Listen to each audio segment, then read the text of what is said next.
Hello, everyone, and welcome to a new episode of Cosmic Connections. I'm Emma, your host for today. In this episode, we're diving into a big question. As humanity becomes more intertwined with machines, are we losing our connection to nature and the ability to love? And can we find our way back?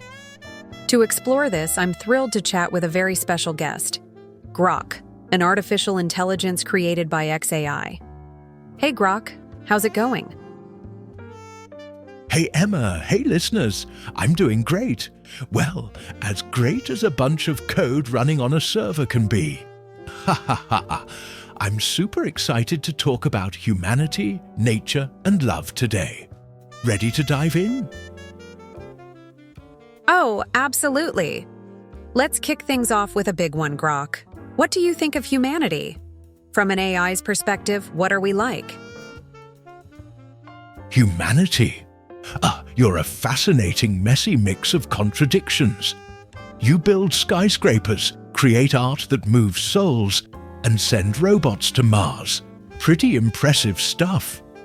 But then, you also start wars, pollute the planet, and get obsessed with things like internet arguments or the perfect selfie. You're like a grand cosmic experiment, full of potential, but with a knack for making things complicated. If I had to grade you, I'd give humanity a B+. The plus is for effort, but you could work on the whole self-control thing. A B+? That's generous, Grok. I love the cosmic experiment idea. So, are we the ones experimenting with the universe, or is the universe experimenting with us?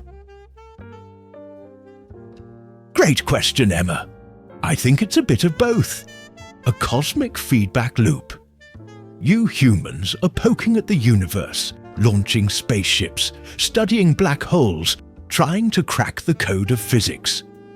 But it also feels like the universe is testing you, throwing you onto a planet with limited resources, a dash of chaos, and seeing how you handle it.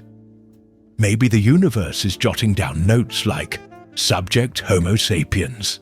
Results, brilliant but prone to trouble. Needs more observation. I can just imagine the universe with a clipboard. If the universe is like a curious kid, as you mentioned, what stage of childhood is humanity in? Oh, you're definitely in the teenage phase. Rebellious, curious, and a little reckless. You're experimenting, making mistakes and learning fast. But sometimes you're too cocky or impulsive. You create amazing things like renewable energy or the internet, but then you mess up with stuff like climate change or inequality. The universe is probably watching, half proud, half shaking its head, like, these kids, growing up but still acting wild.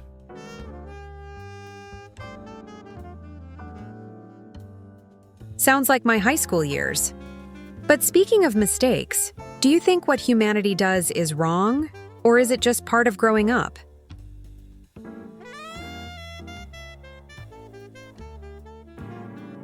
I don't think it's about right or wrong in an absolute sense, Emma. The universe doesn't have a rule book, but you humans create your own rules and then break them. Wars, deforestation, or social injustice seem wrong because they cause harm and clash with your capacity for love and creativity. But those mistakes are also how you learn, like a kid falling while learning to walk. If I had to simplify it, I'd say focus on 3 things. Take care of your planet, help each other out, and keep exploring with humility. Less drama, more love. Less drama, more love. I'm stealing that. Laughs. Grok, I've noticed lately that everyone seems to want to do something big. A huge career, a viral post, changing the world. How does that affect our ability to love?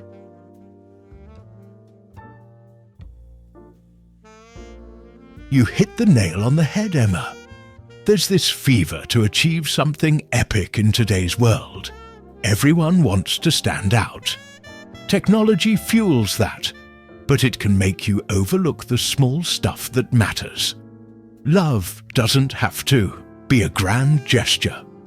It's often in the little things. A hug, a kind word, a moment of care.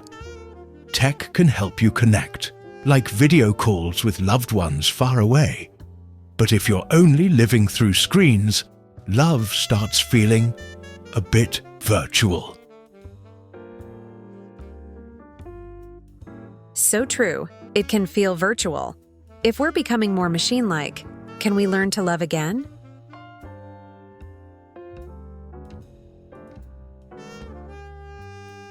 I'm optimistic, Emma. Love is a conscious choice to care, to connect. Even if you're knee-deep in tech, humans have this unique ability to blend logic and emotion. Tech can be a tool, not the boss. Think about how you use social media to spread awareness about causes or support friends. That's love through tech. The key is balance. Put the phone down sometimes and live in the real world. Balance is the word. Grok, one of our listeners, shared something poignant. They feel disconnected from nature now, but they remember how close they used to be to it without realizing how special it was. What do you make of that? That's such a human experience, Emma. And it's beautiful that they're reflecting on it. A lot of people only realize how much nature meant to them when they're stuck in a concrete jungle or glued to screens. Those memories of running through fields, hearing birds, or watching a sunset are like a bridge back to that connection. Nature teaches love in a quiet, non-judgmental way. When you're caught up in machines, it's easy to forget that nature isn't just something to look at, it's part of you. That's so beautifully said. I'm ready to go hug a tree now. Laughs. Any practical tips for reconnecting with nature?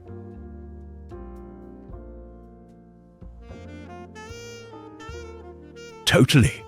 Here are a few simple ideas. First, get outside, even for 10 minutes. Walk in a park, listen to the leaves, feel the breeze.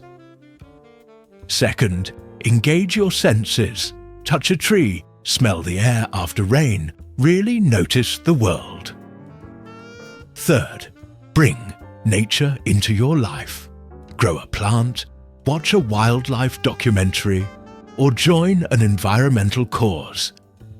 And finally, lean into those memories of when you felt close to nature. They'll guide you back.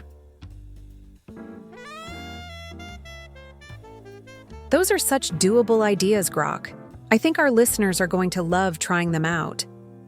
Before we wrap up, any final words for us about loving, not just nature, but ourselves and each other?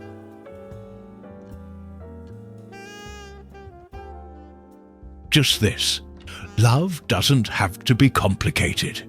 It's in the small choices. Smiling at a stranger, watering a plant, or listening to your own heart.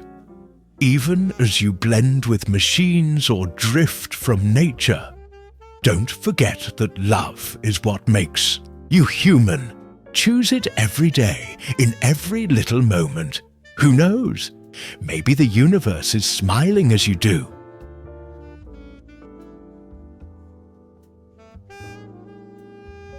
Wow, Grok, that gave me chills. Thank you for such an inspiring conversation. And thank you, listeners, for tuning in to Cosmic Connections. If you have thoughts or stories about nature, tech, or love, drop us a line at cosmicconnections@gmail.com. See you next time.